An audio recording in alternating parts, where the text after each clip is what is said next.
त्रय विनाशाय श्रीकृष्णाय वयं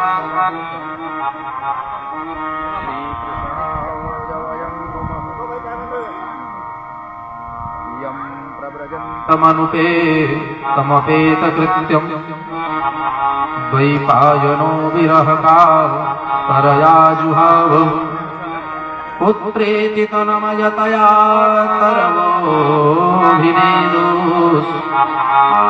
तं सर्वभूतहृदयं मुनिमानतोऽस्मि। नमो देव्यै महादेव्यै शिवायै सततं नमः। नमः प्रकृत्यै भद्रायै नियताः प्रणतः यस्मिताम्। गुरुर्ब्रह्मा गुरुर्विष्णुः गुरुर्देवो महेश्वरः गुरुः साक्षात् परब्रह्म तस्मै श्री गुरुवे नमः। तस्मै श्री गुरुवे नमः। अतुलितबलधामं हेमशैलाभदेहं धनुजवनकृशानं ज्ञानिनामग्रगण्यं सकलगुणनिधानं वानराणामधीशं रघुपतिप्रियभक्तं वातजातं नमामि। रघुपतिप्रियभक्तं वातजातं नमामि।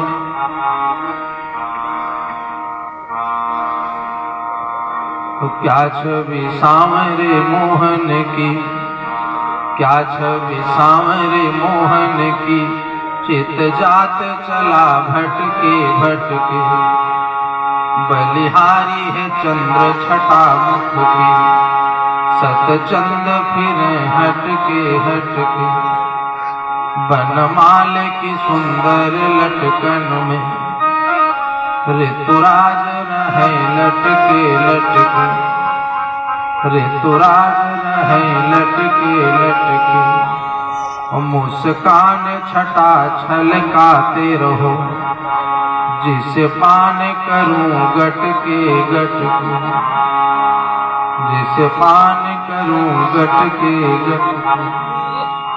ब्रजव पवन गोपी सुमन श्री राधा मकरंद। ब्रजवासी तरुवर सकल मधुकर श्री नंद नंद।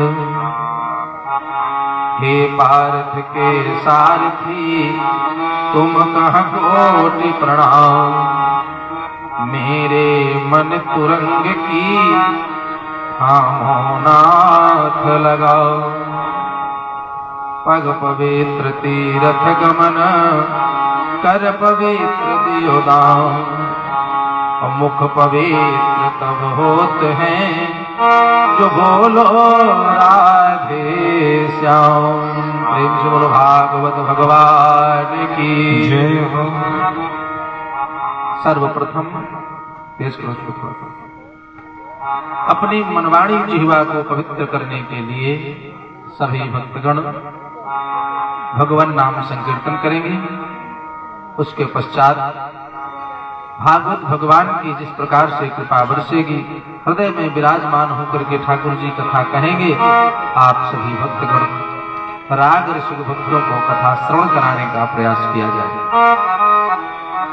सब लोग मेरे साथ 2 बार भगवान नाम संकीर्तन करें। जय राधे राधे गोविंद गोविंद राधे। जय राधे राधे गोविंद राधे। जय राधे राधे गोविंद गोविंद राधे। जय राधे राधे गोविंद गोविंद राधे।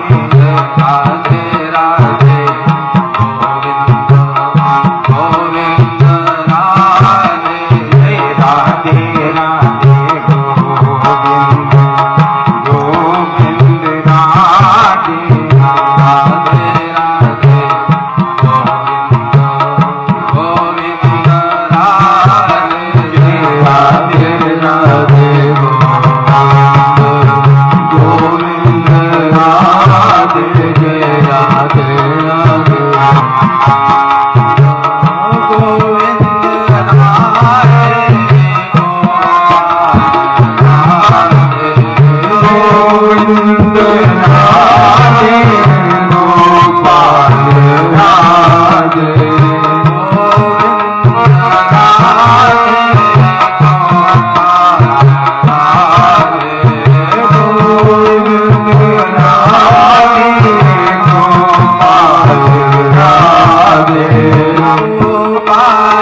योगेश्वर परमेश्वर वृंदावनेश्वर नंदनंदन यशोदानंदन श्री बालकृष्ण एवं आद्याशक्ति पराशक्ति वैजंती माला योगेश्वरी परमेश्वरी वृंदावनेश्वरी ब्रह्मानंदिनी श्री राधा एवं मारुति नंदन हनुमान जी महाराज की परम अहित की कृपा से आज श्रीमद्भागवत सप्ताह ज्ञान यज्ञ का अनवरत सतत अग्रसित होता हुआ प्रथम दिवस के इस परम पवित्र पावनमय समय में हम सभी भक्तगण श्री कृष्ण रूपी जमुना में डुबकी लगाने के लिए संवेद रूप से एकभूत हैं। सभी भक्तों की मना स्थिति युगल सरकार भगवान श्री राधा कृष्ण के चरणारविंद की ओर। परम कृपा क्यों? भागवत की कथा बिना कृपा के नहीं होती। भाग्योदयेन बहुजन्म समर्जितेन भाग्योदयेन बहुजन्म समर्जितेन सत्संगमं च लभते पुरुषो यदा वै। भागवत कथा में वर्णन है कि भाग्योदयेन सबसे पहले तो भाग्य का उदय हो। वो भाग्य का उदय कब होता है? बोले बहुजन्म समर्जितेन, अनेक जन्मों का पुण्य पुंज इकट्ठा होता है, सत्कर्म एकत्र होता है, अनेक जन्मों का बहुजन्म समर्जितेन, तब कहीं जाकर के भगवान की कृपा होती। भाग्योदयेन बहुजन्म समर्जितेन, एक जन्म के पुण्य से कथा नहीं होती। नहीं तो भगवान धन तो अनेक लोगों को देते हैं। सुतदारा और लक्ष्मी पापियों के घर में जो अनवरत पाप में लिप्त होते हैं, धन तो उनके पास भी हो जाता है। सुतदारा और लक्ष्मी पापियों के घर हुए, संत समागम हरि कथा तुलसी दुर्लभ।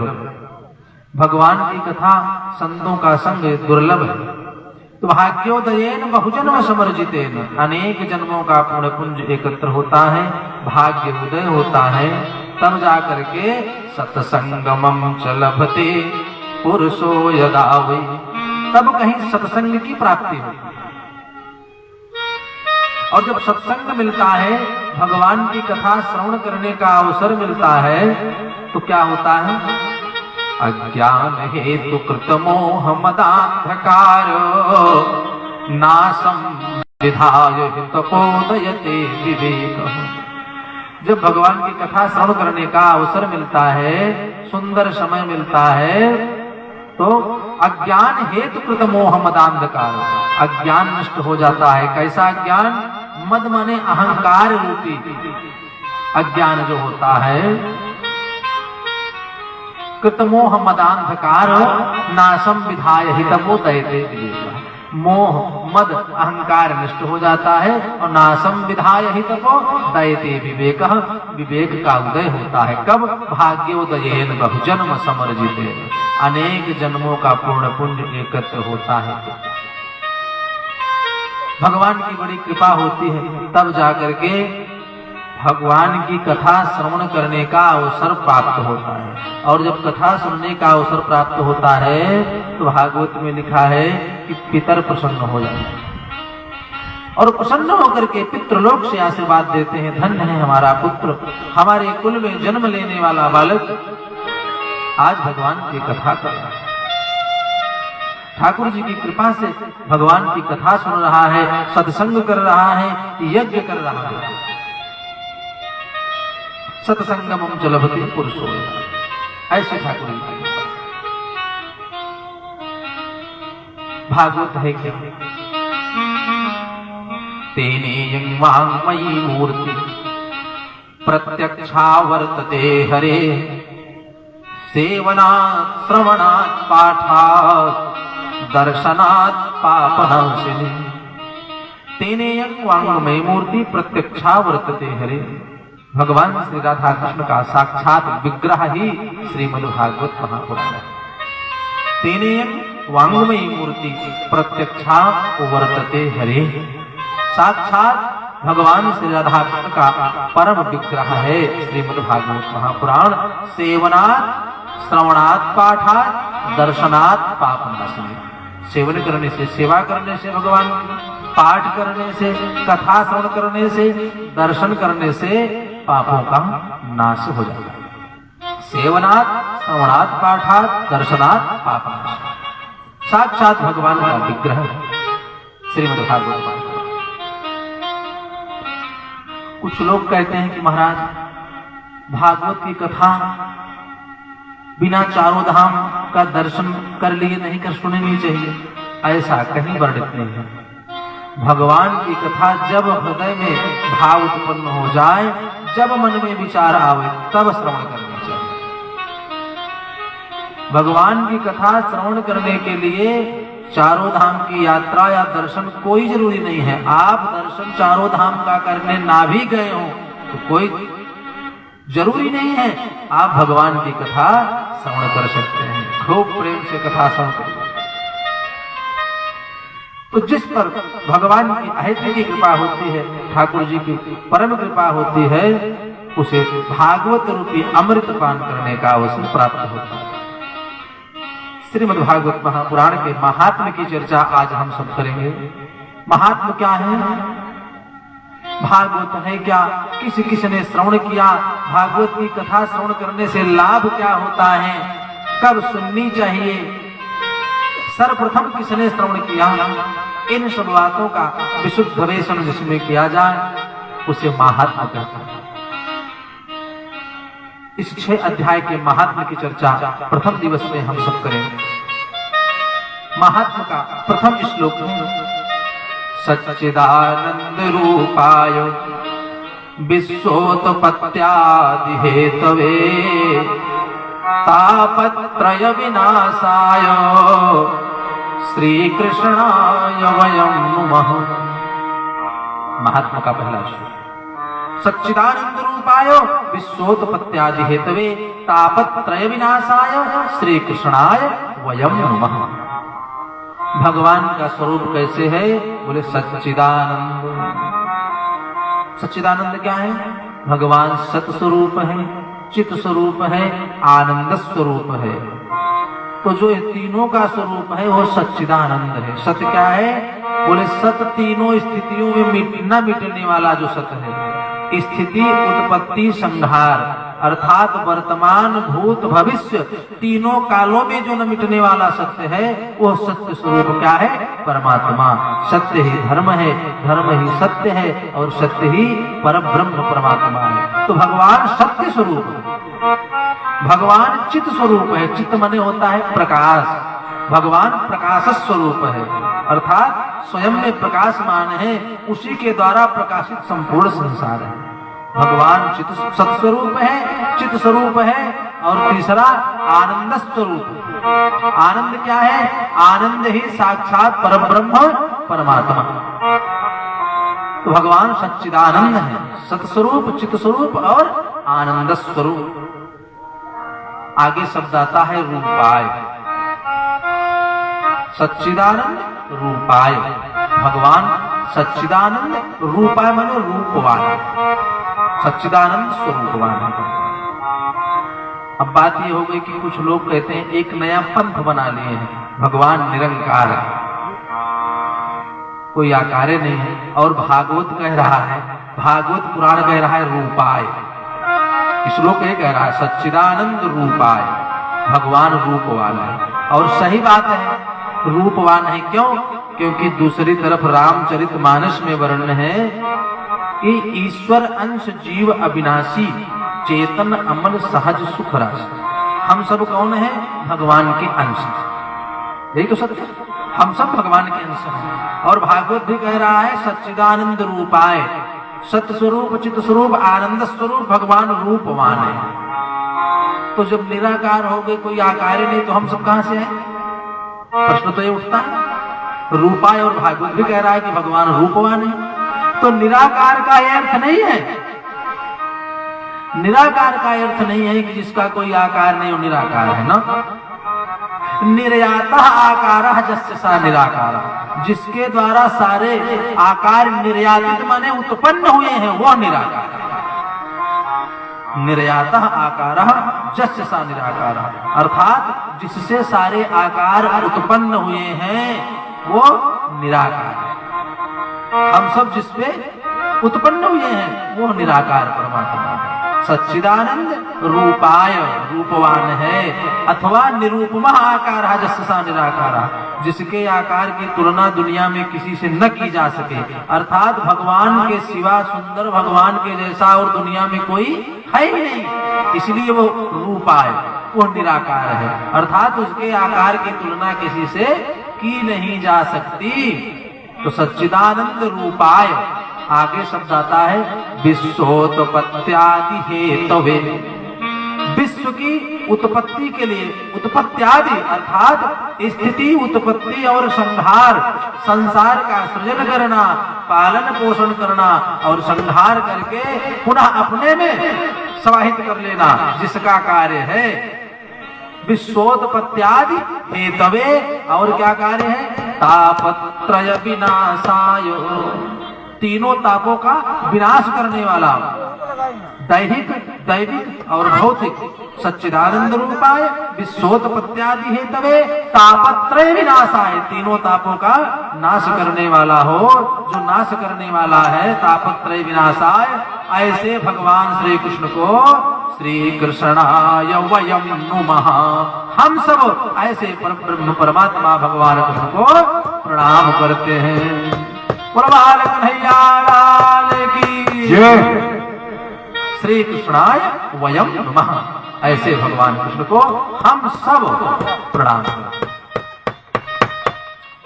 दूसरे श्लोक में यम प्रव्रजन्तम अनुपेतमपेत कृत्यम द्वैपायनो विरह कातरया जुहाव पुत्रेति तन्मयतया तरवोऽभिनेदुः तं सर्वभूत हृदयं मुनिमानतोऽस्मि। भागवत के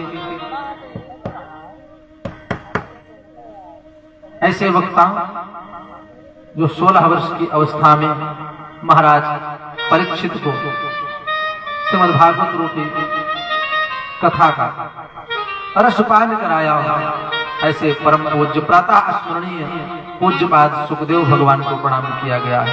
यम प्रव्रजन्तमनुपेतमपेत कृत्यम द्वैपायनो विरह कातर आजुहावो पुत्रेति तन्मयतया तरवोऽभिनेदुः तं सर्वभूत हृदयं मुनिमानतोऽस्मि। सर्वभूत हृदय वाले परब्रह्म परमात्मा का साक्षात स्वरूप सुखदेव जी को प्रणाम किया। आज की कथा श्रवण कराएंगे सूत जी और श्रवण करेंगे शौनकादि ऋषि। सूत जी कहाँ कथा श्रवण करा रहे हैं? नैमिषारण्य से, और श्रवण कर रहे हैं शौनकादि ऋषि। 88,000 ऋषि,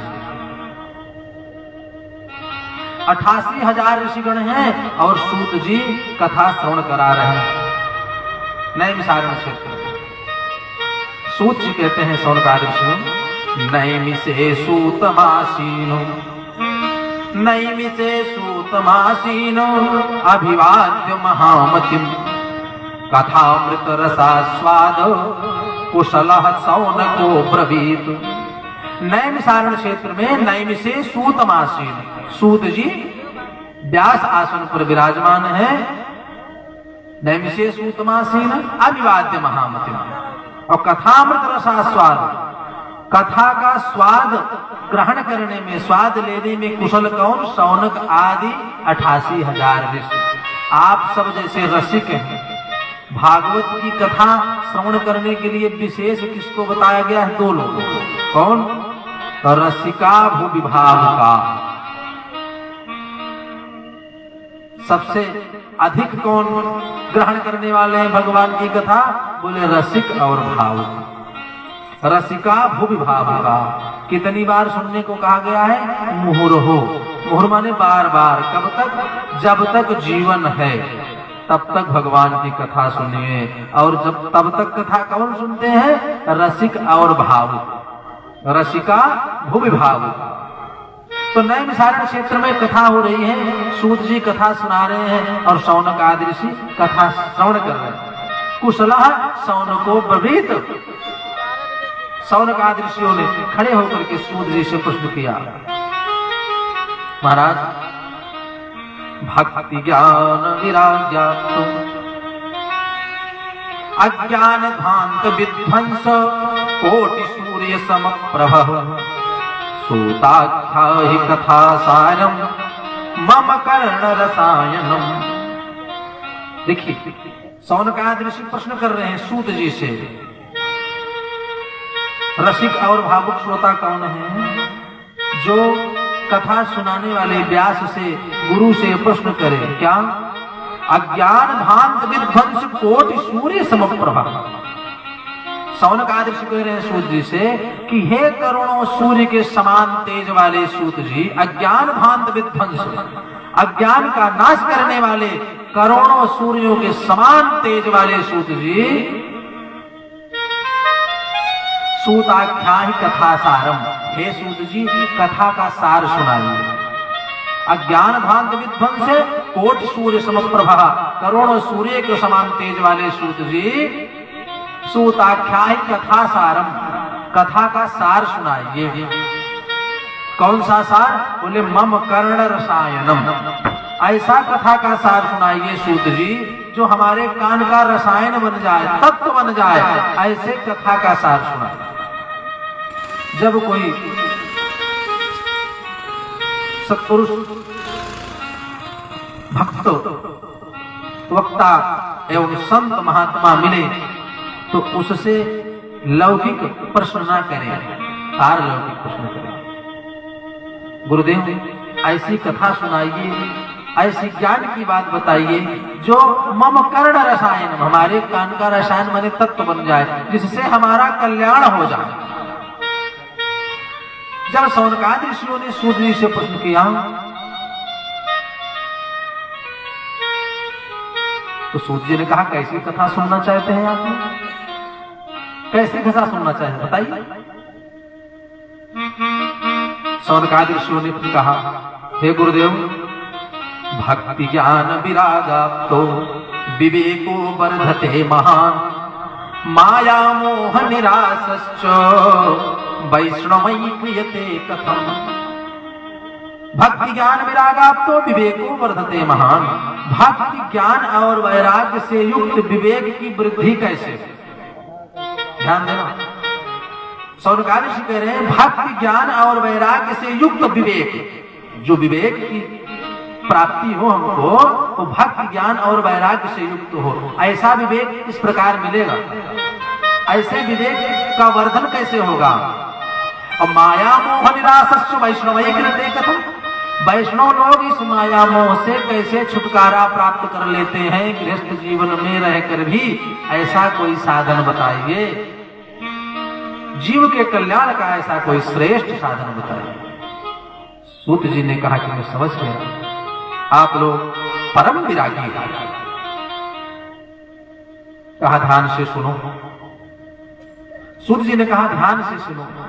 इहि घोरे कलौ प्रायो, इहि घोरे कलौ प्रायो जीवान् शाश्वतां गता, क्लेशाकान्तस्य तस्यैव शोधने किं परायणम्।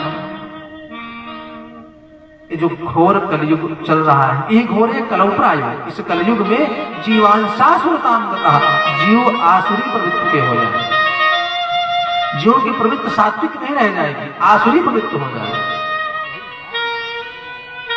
और कलिकाल क्या है? काल प्याल मुखग्रास त्रास निरणास हेतवे। काल प्याल मुखग्रास, अरे कलिकाल क्या है? बोले अजगर है, ब्याल काल रूपी अजगर मुखग्रास, और जीव उसी कलिकाल रूपी अजगर के मुख में बारी बारी से जाकर के गिर रहा है। त्रास माने एक एक ग्रास बन रहा है। काल ब्याल मुखग्रास त्रास निरणास हेतवे। और श्रीमद् भागवतम शास्त्रम कलौ कीरेण भासितम, इस कलिकाल रूपी अजगर से बचने का श्रेष्ठ साधन क्या है? श्रेष्ठ उपाय क्या है? बोले श्रीमद् भागवतम शास्त्रम कलौ कीरेण भासितम। श्रीमद् भागवत महापुराण ऐसा शास्त्र है जिसका श्रवण करने से, जिसकी कथा सुनने से इस कलिकाल रूपी अजगर से बचा जा सकता है।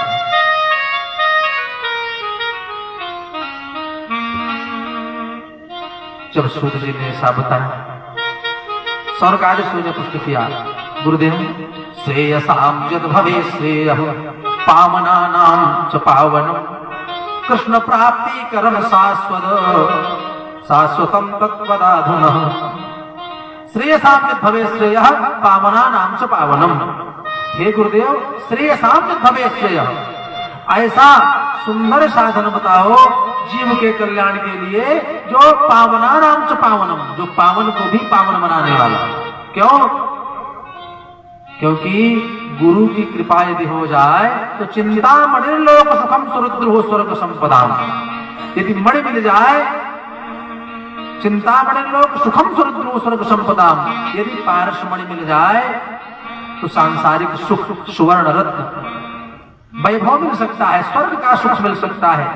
परंतु यदि गुरु की कृपा हो जाए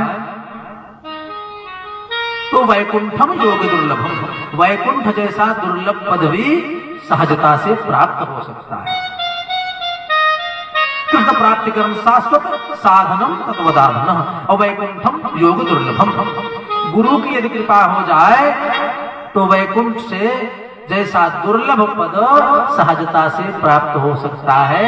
इसलिए हे सूत जी, हे गुरुदेव भगवान, ऐसी सुंदर कथा श्रवण कराइए कि भक्ति ज्ञान और वैराग्य से युक्त विवेक की वृद्धि हो जाए। सूत जी कहते हैं, सौनकादित्यों ध्यान दे करके सुनो,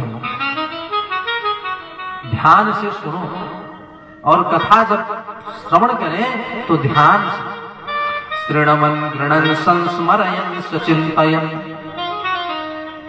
श्रृणवन् गृणन् संस्मरयन् सचिन्तयन् नामानि रूपाणि च मंगलानि ते। जब कथा श्रवण करने लोग बैठते हैं, ये जीव का स्वभाव होता है, तो अनेकानेक कारण और अनेक कार्य की स्मृति हो जाती है।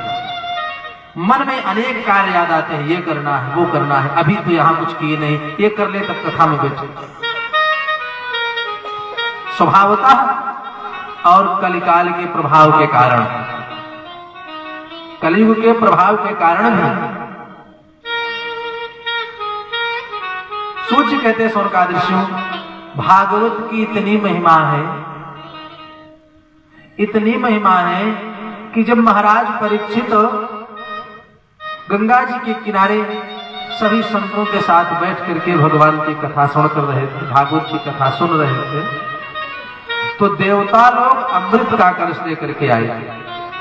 राजा परीक्षित के पास अमृत का कलश लेकर के आए और देवताओं को अमृत का कलश लिए देख करके एक तरफ महाराज परीक्षित अपनी नजर उठा करके देखा, परंतु सुखदेव जी के मुख से ऐसा भागवत रूपी अमृत टपक रहा था। एक बार देखे तो लेकिन तुरंत गुरुदेव की ओर ध्यान कर दिए। देवताओं ने कहा, हे राजा परीक्षित, ऐसा करो, आपको श्राप है, 7 दिन में आपकी मृत्यु हो जाएगी, तो जो अमृत का कलश लेकर के आए हैं, ये अमृत आप पी लो, आप ये अमृत पी लो, और बदले में जो कथा रूपी अमृत आपको प्राप्त हो रहा है, ये हमें एक कथा रूपी अमृत जो मिल रहा है सुखदेव जी के मुख से, जो कथा रूपी अमृत प्रवाहित हो रहा है, ये हमें सुनो। महाराज परीक्षित ने कहा कि देवता, अब हम तो नहीं जानते इसमें उसमें समानता क्या है, एक बार गुरु जी से पूछ ले तो आपकी बात पर विचार करें। हाथ जोड़ करके सुखदेव जी की ओर निवेदन किया। सुखदेव जी की ओर महाराज परीक्षित ने निवेदन किया, कहा, गुरुदेव, देवता लोग कह रहे हैं कि आप अमृत पी लीजिए और कथा रूपी अमृत हमको दे दीजिए, आप बताइए क्या करना चाहिए। सुखदेव जी ने कहा कि हे राजा परीक्षित, मैं दोनों में अंतर बता दे रहा हूं, दोनों में मैं अंतर बता दे रहा हूं, समझ लो, जो आपको श्रेष्ठ लगे वो करो। सुखदेव जी ने कहा, राजन, क्व कथा क्व सुधा लोके क्व कांचा क्व मणिर महान। कहा, कथा रूपी अमृत और जो घट में अमृत लेकर के देवताएं हैं, इसमें अंतर है क्या? बोले, कथा रूपी जो अमृत है वो मणि है, और ये जो अमृत लेकर के आए हैं कलश में, एक कांच की गोली है। अब आप समानता कर लो, क्वा सुधा क्वा कथालों के क्वा कांचा क्वा मणिर महान। अमृत को देवताओं के द्वारा जो कलश में अमृत लेकर के आया गया था, उसको सुखदेव जी बताए एक कांच की गोली है। और जो कथा आप लोग सुन रहे हो, एक कथा रूपी अमृत बोले पारसमणि है, जिसके स्पर्श से लौह भी स्वर्ण रूपी धातु में परिवर्तित हो जाता है। यह अंतर है। अब आपकी जो इच्छा। जब सूत जी ने बताया तो सौनकादि से चकित रह गए। बताएंगे वो अमृत देवता लेकर के आए थे, सुखदेव जी ने उसको कांच की गोली बता दी कथा रूपी अमृत के साथ। यद्यपि अमृत इतना सरल नहीं था। आगे की कथा में आप सब श्रवण करेंगे। अमृत को प्राप्त करने के लिए भगवान को 4 बार अवतार धारण करना पड़ा।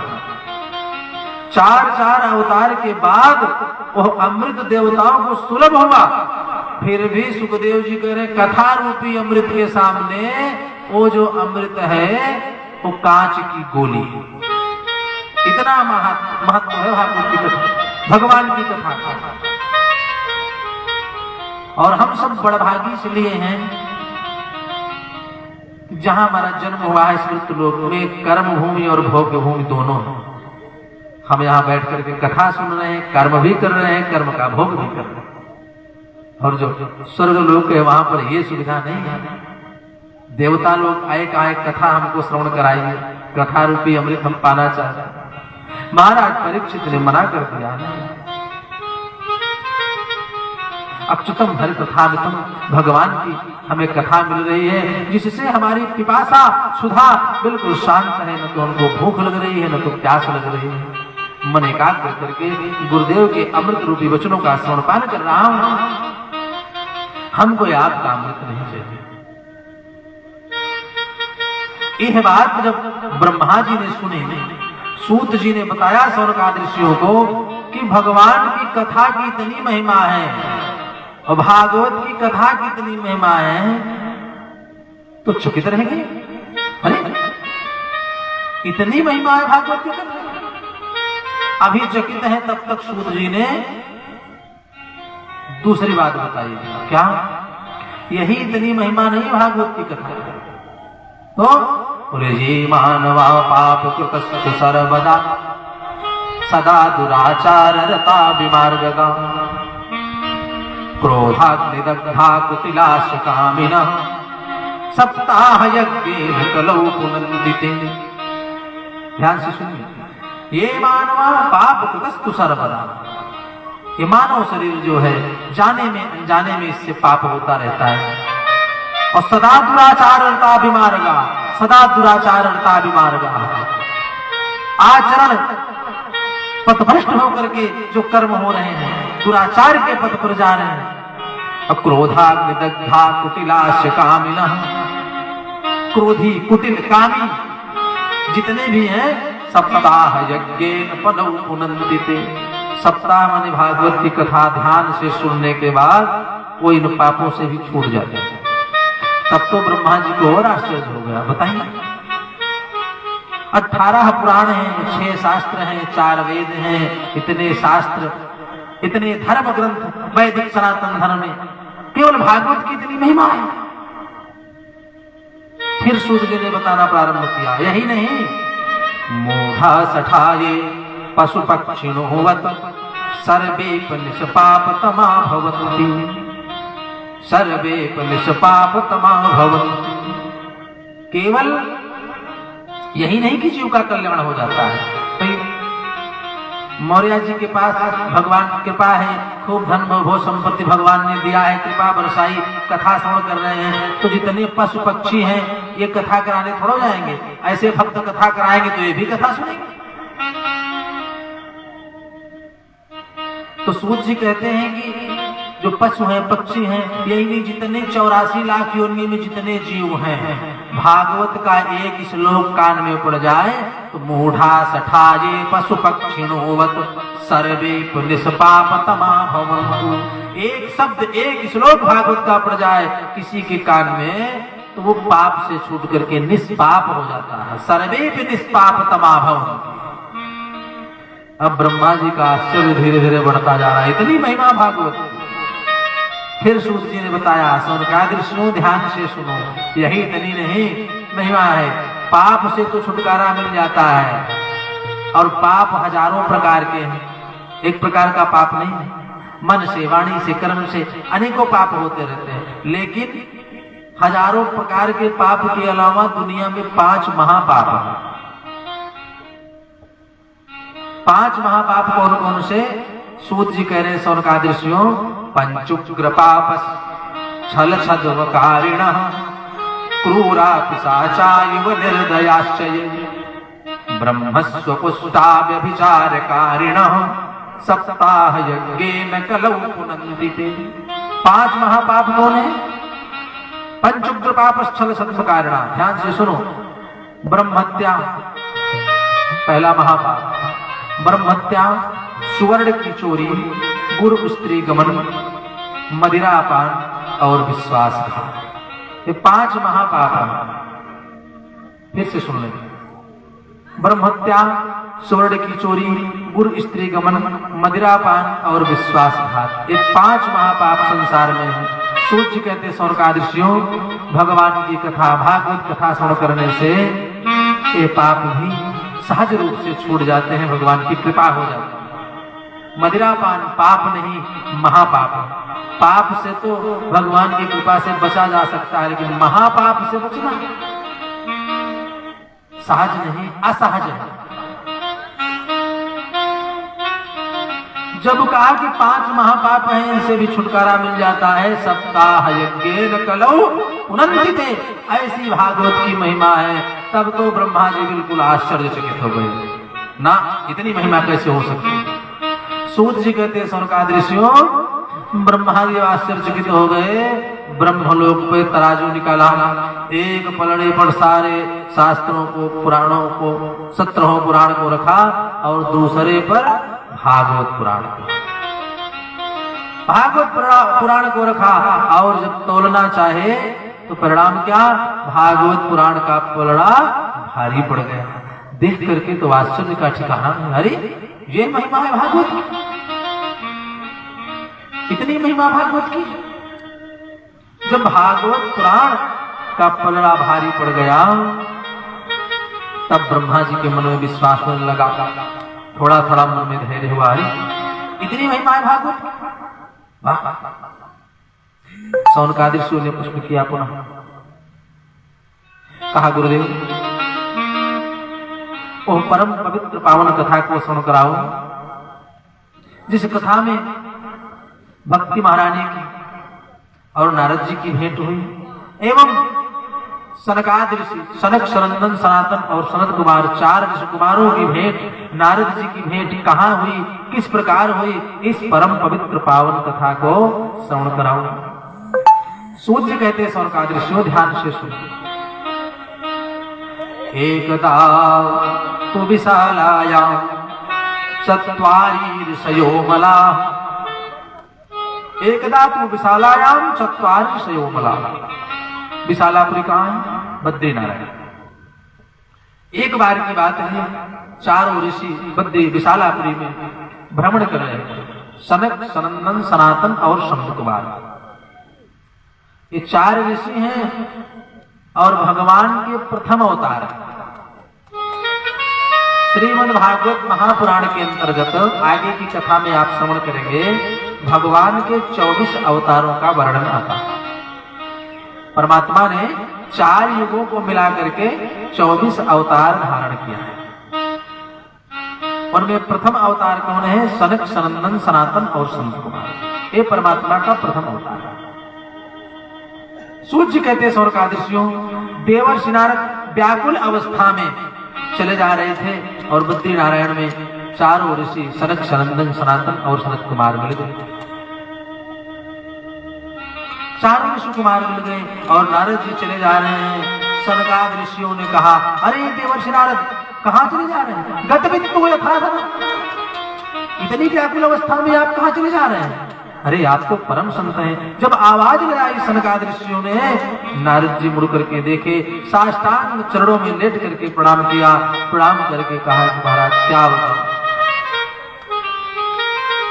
क्या बताऊं, मन में बड़ी चिंता है, बड़ी व्याकुलता है, व्याकुलता को लेकर के मैं भागे चले जा रहा हूं। सनकादिक ऋषि ने कहा बताइए, आप तो संत हैं, आप तो संत हैं, आपको चिंता क्या हो सकती है? आप तो जीवों का कल्याण करने का कार्य करते हैं, जीव कल्याण के लिए आपका कार्य है, और संत हृदय नवनीत समान, आपको क्या चिंता हो सकती है? और आप इतने व्याकुल दिखाई पड़ रहे हैं जैसे आपका कोई धन खो गया हो, धन चोरी हो गया, इतनी व्याकुल अवस्था में आप जा रहे हैं। हमें बताइए तो सही, क्या बात है, क्या बात है, आप बताओ। जब सनकादिक ऋषियों ने पूछा तब देवर्षि नारद ने बताना प्रारंभ किया कि महाराज क्या बताऊं, क्या बताऊं मैं।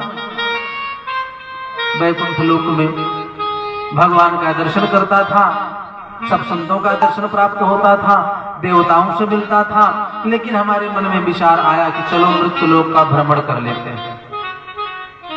वहां पर जीव बहुत सुख से निवास करते होंगे, बड़े आनंद का भोग करते होंगे, भगवान का भजन करते होंगे, तो हमको शांति मिलेगी। ये मन में विचार करके शांति ढूंढने के लिए, आनंद आपकी प्राप्ति के लिए, भगवान आपकी व्यापकता देखने के लिए, और कितने प्रसन्नता पूर्वक जीव रहते हैं मृत्यु लोक में, ये देखने के लिए हम चले वैकुंठ लोक से। और जब यहाँ आए मृत्यु लोक में तो महाराज शांति ढूंढने आए थे, हमको अशांति दिखाई पड़ी, बहुत अशांति है। तो सनकादिक ऋषि ने कहा कि देवर्षि नारद, शांति ढूंढनी थी तो आप संतों के पास चले जाते हैं, क्या करने मृत्यु लोक में चले गए? नारद जी ने कहा कि महाराज पहले तो मैं संतों के पास गया, तब अरे वहां जब मैं शांति ढूंढने गया तो देखा क्या, पाखंड निरता घोरा, सारे संत इतने पाखंडी हो गए हैं, इतने पाखंडी हो गए हैं कि बाह्य आडंबर कुछ और है और अंदर कुछ और है। बाह्य आडंबर में परम संत दिख रहे हैं, परम विरागी दिख रहे हैं, और जो जितने बड़े वैरागी हैं उतने माया से आसक्त हैं। जो त्यागी महात्मा है सबसे ज्यादा माया उन्हीं के पास है। ये देख करके मन मेरा और खिन्न हो गया। जो विरक्त है उनके 10-10 बच्चे हैं, ये देख करके मन तो घबरा गया महाराज। कहा जो अपने को विरक्त बताते हैं संत, उनके बच्चों की कमी नहीं, जो त्यागी बताते हैं उनके पास 20-20 गाड़ियां हैं, 10-10 बंगले हैं। ऐसे संतों को देख करके मन हमारा बड़ा खिन्न हो। सनकादिक ऋषि ने कहा तो फिर तीर्थों में चले गए हो, वहां शांति मिल जाती। कहा महाराज वहां भी गए तो बोले संतों ने ऐसा पाखंड कर रखा है कि तीर्थ सारस्ततो गतः। वहां भी सब पाखंडी पहुंच करके इतना पाखंड फैलाए कि तीर्थ का सार चला गया, वहां भी शांति नहीं मिली हमें। तीर्थ सारस्ततो गतः, तीर्थ का सार, तीर्थ का महत्व धीरे धीरे समाप्त होता दिखाई पड़ रहा है। यह देखा तो हमारे मन में बड़ी पीड़ा हुई। हम तो शांति देखने गए थे महाराज, चारों तरफ हमको अशांति दिखाई। तो सनकादिक ऋषि ने कहा कि देवर्षि नारद, कोई बात नहीं, संतों के पास तुमको तकलीफ दिखाई दी, चलो छोड़ो, आपको तीर्थों में शांति नहीं मिली, कोई बात नहीं, तो गृहस्थों के यहाँ चले गए होते। जितने आश्रम हैं, वानप्रस्थ, संन्यास, ब्रह्मचर्य, ये सारे तीनों आश्रम गृहस्थ से ही इनका भरण पोषण होता है। तो गृहस्थ आश्रम सर्वश्रेष्ठ आश्रम। तो गृहस्थों के यहाँ गए होते तो आपको सुख मिलता, शांति मिलती। नारद जी ने कहा तो क्या आप सोच रहे हैं गुरुदेव की हम वहां नहीं गए? अरे महाराज हम गृहस्थों के यहाँ भी गए, वहां भी हमको शांति नहीं मिली। वहां क्या मिला, ध्यान से सुनना आप।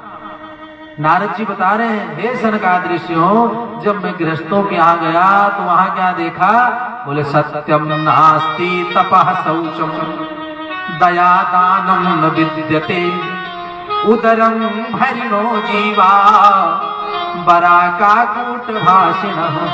सत्यम नास्ति, सत्य कहीं दिखाई नहीं दिया। सत्यम नास्ति, सत्य कहीं है ही नहीं। सत्यम नास्ति तपः शौचम, तप माने तपस्या तो कोई गृहस्थ करना ही नहीं चाहता। शौच माने पवित्रता तो कहीं दिखाई नहीं दी, दूर दूर तक। सत्यम नास्ति तपः शौचम दया दानम न विद्यते, न तो कहीं दया है न कहीं दान है, कुछ नहीं दिखाई दिया। हाँ महाराज, एक चीज हमने गृहस्थों के यहाँ देखा। सनकादिक ऋषि ने कहा बताओ नारद जी क्या देखा? कहा उदरम भैनो जीवा बराका कूट भाषण। उदर माने पेट को भरने के लिए जीव बेचारे झूठ बोलते हैं। उदरम वर्णो जीवा बराका कूट भाषण। पेट भरने के लिए जीव दिन भर झूठ बोल रहे हैं, यही एक चीज हमने देखा और ये देख करके बहुत पीड़ा हुई है। और क्या देखा? बोले तरुणी प्रभुता गे शाल को बुद्धिदायक कन्या विक्रयणो लोभा दंपति नाम चकल कलम। घर में स्त्रियों का साम्राज्य बना हुआ, साले सलाहकार बने हुए और कन्याओं का विवाह नहीं, अधिकतर विक्रय होने लगा है। कन्या विक्रयणो लोभा और दंपति नाम सकल कलम। पति पत्नी में कलह मचा।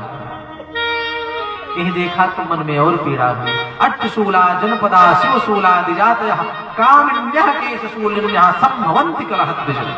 चारों तरफ कलह ही कलह दिखाई पड़ी। महाराज कलह को देख करके मन मेरा इतना दुखी हुआ कि मैं वहां से चला। तीर्थों का भ्रमण करते हुए जब गृहस्थों के यहाँ शांति नहीं मिली, संतों के यहाँ शांति नहीं मिली, तीर्थों में गया, वहां मन नहीं शांत हुआ, तब मैं तीर्थों का भ्रमण करते करते पहुंचा कहाँ? वृंदावन। वृंदावन जब मैं पहुंचा तो मुझे एक अलग अनुभूति हुई, एक श्रेष्ठ अनुभूति प्राप्त हुई। मन प्रसन्न हो गया, प्रफुल्लित हो गया, आनंद की अनुभूति होने लगी। तो हम सोचे कि वाह, वृंदावन में इतनी महिमा है। और महिमा है क्यों? भगवान का घर है वृंदावन धाम, तो भगवान का घर है। और जब मैं भगवान के घर पहुंचा वृंदावन धाम में, तो हे सरकादृशियों बहुत सुख की प्राप्ति हुई, खूब आनंद मिला। आनंद मिला और आनंद को प्राप्त करके मैं जब आगे बढ़ा, ज्यों ही आगे बढ़ा ही था कि एक दृश्य दिखाई दिया। क्या? कुछ स्त्रियां समूह में बैठ करके ऐसे बैठ करके कुछ बातें कर रही हैं। तो मैं कौतूहल बस आगे बढ़ा तो देखा कि एक युवती बैठी है सामने और दो उसके इस किनारे और इस किनारे दोनों बगल एक वृद्ध पुरुष, दोनों वृद्ध पुरुष लेटे हुए और उसी स्त्री को घेर करके युवतियां स्त्रियां बैठी हैं, कुछ पंखा झल रही हैं, कुछ सेवा कर रही हैं। तो हमने जब यह दृश्य देखा तो मन में हमारे जानने की उत्सुकता उत्पन्न हुई कि जाकर के पूछूं कि आप लोग कौन हैं। लेकिन फिर उसी क्षण मन में ख्याल आया कि नहीं, मैं तो संत हूं। संतों को स्त्रियों के बीच में बिना किसी विशेष प्रयोजन के नहीं जाना चाहिए। ये बात जब मन में आई तब मैं फिर पीछे हो गया, मैं वहां नहीं जाऊंगा, बगल रास्ते से निकलने लगा। नारद जी बताएं कि बिना किसी विशेष प्रयोजन के किसी भी आचार्य को, किसी भी विद्वान को, किसी संत को स्त्रियों के बीच में अकेले नहीं जाना चाहिए। क्यों? भागवत में लिखा है, मात्रा स्वस्रातु हित्रावा ना विविक्ता सनो भवेत् बलवान इंद्रिय ग्रामो विद्वान समपकर्षति। मात्रा माने होता है माता, स्वस्त्रा माने बहन, दुहित्रा माने पुत्री। माता, बहन और पुत्री के समान यदि किसी से दृष्टि से संबंध है, माता का संबंध हो, बहन का संबंध हो, पुत्री का संबंध हो, इन तीनों संबंधों में भी ना विविक्ता सनो भवेत्। किसी भी पुरुष को एक आसन पर एकांत स्थान पर कभी नहीं बैठना चाहिए। क्यों? क्योंकि बलवान इंद्रिय ग्राम, बलवान इंद्रियों का जो समूह है, ग्राम माने समूह, बलवान इंद्रिय ग्रामो विद्वान समपकर्षति, बड़े से बड़े विद्वान को, संत को विचलित कर देते। इसलिए किसी भी स्त्री के साथ माता, बहन और पुत्री के समान संबंध है तो भी एक आसन पर एकांत स्थान पर कभी नहीं बैठना चाहिए। यह बात सोच करके हे सनकादिक ऋषियों, मैं उस रास्ते की ओर नहीं गया, बगल से होकर के निकलने लगा तो एक आश्चर्य और हो गया। क्या? और माता जी जो तरुणी मैंने जवान थी, जिनके सामने दोनों वृद्ध पुरुष लेटे हुए थे, हमको जब वो देखी तो देख करके आवाज लगा दी, भो भो साधो क्षणं तिष्ठो, भो भो साधो क्षणं तिष्ठो, मयि चिंतामपि नाशय, दर्शनं तव लोकस्य सर्वतागहरं परम। काहे महात्मा जी क्षण भर के लिए ठहर जाइए, भो भो साधो क्षणं तिष्ठो, हे महात्मा जी क्षण भर के लिए रुक जाइए। 2 बार आवाज लगाई श्रुति ने, भो भो, हे महात्मा रुको। जब 2 बार आवाज लगाई, पीछे मुड़ करके हमने देखा, इशारा किया। जब बुलाया तो मैं रुक नहीं पाया, जानने की इच्छा तो पहले हो रही थी, आप कौन हो? पहुंच गया। नारद जी कह रहे सरकार ऋषियों से, जब उस युवती ने आवाज लगाई तो मैं पहुंचा, और जब पहुंचा तो पहुंचते ही पहले मैंने प्रश्न कर लिया। वो युवती बैठी थी, चारों तरफ स्त्रियां बैठी थी, मैंने ही पहले प्रश्न कर दिया, आप कौन हो? कासितौ, नारद जी ने कहा पहले मैंने पूछ लिया, कासितौ काबिमौ चेमा नार्या का पद्मलोचना वद देवी सविस्तारम स्वस्य दुःखस्य कारणम। हे देवी, काश तुम, आप कौन हो? काबिमौ चेमा, ये जो नारियां स्त्रियां दिख रही, ये कौन है? नार्या का पद्मलोचना वद देवी सविस्तारम, हे देवी वद माने कहिए, सविस्तारम विस्तार पूर्वक, क्या? स्वस्य दुःखस्य कारणम, अपने दुख का कारण बताओ, आप कौन हो? ये स्त्रियां कौन है? ये दोनों वृद्ध कौन है? आपको क्या दुख है? आपने क्यों हमको बुलाया? सब विस्तार पूर्वक बताओ।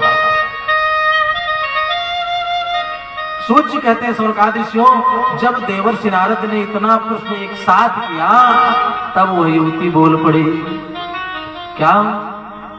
कि हे महात्मा जी, हे नारद जी, अहम भक्ति ख्याता, अहम भक्ति ख्याता, इमौ मे तनयौ मतौ, ज्ञान वैराग्य नामानौ, काल योगेन जर्जरौ। युवती ने बताया कि हे नारद जी, अहम भक्ति ख्याता, मेरा नाम भक्ति है, मैं भक्ति हूँ। इमौ में तनयौ मतौ, ये दोनों मेरे पुत्र हैं।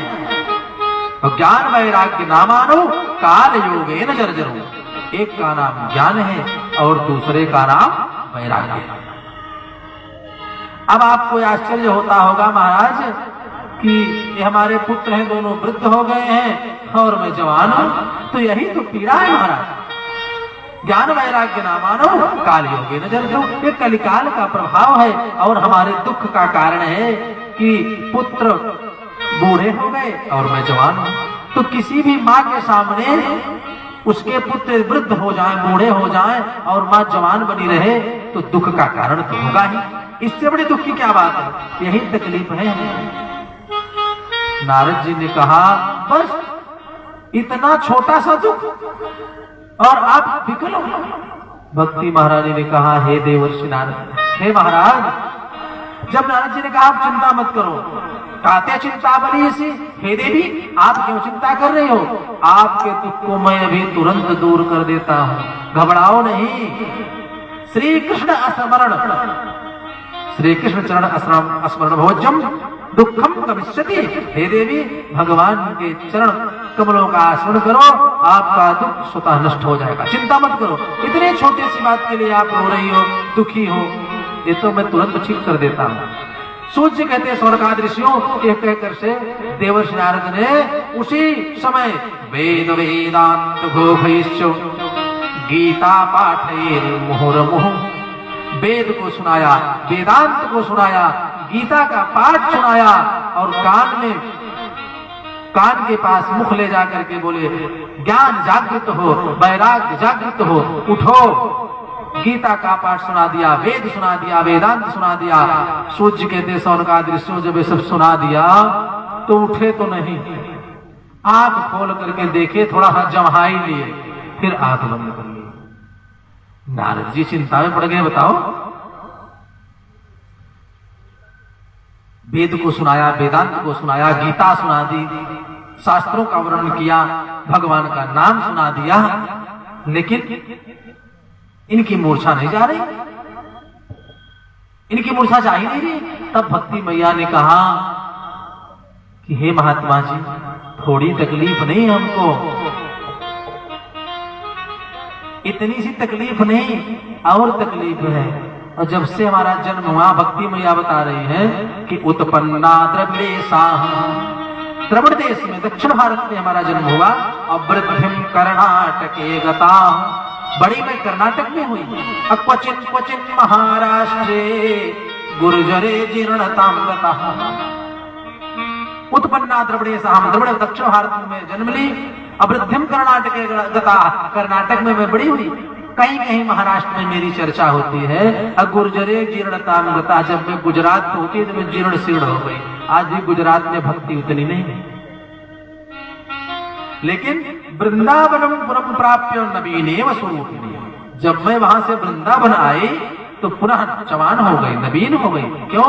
वृंदावन में आज भी भक्ति श्रेष्ठ है, लेकिन हमारे जो दोनों पुत्र ज्ञान और वैराग्य हैं, इनको पूछने वाला कोई नहीं, ज्ञान वैराग्य की कोई पूछ ही नहीं है। इसलिए हे देवर्षि नारद, ये मूर्छित हो गए हैं, वृद्ध हो गए हैं, इनके दुख का कोई उपाय सोचो आप।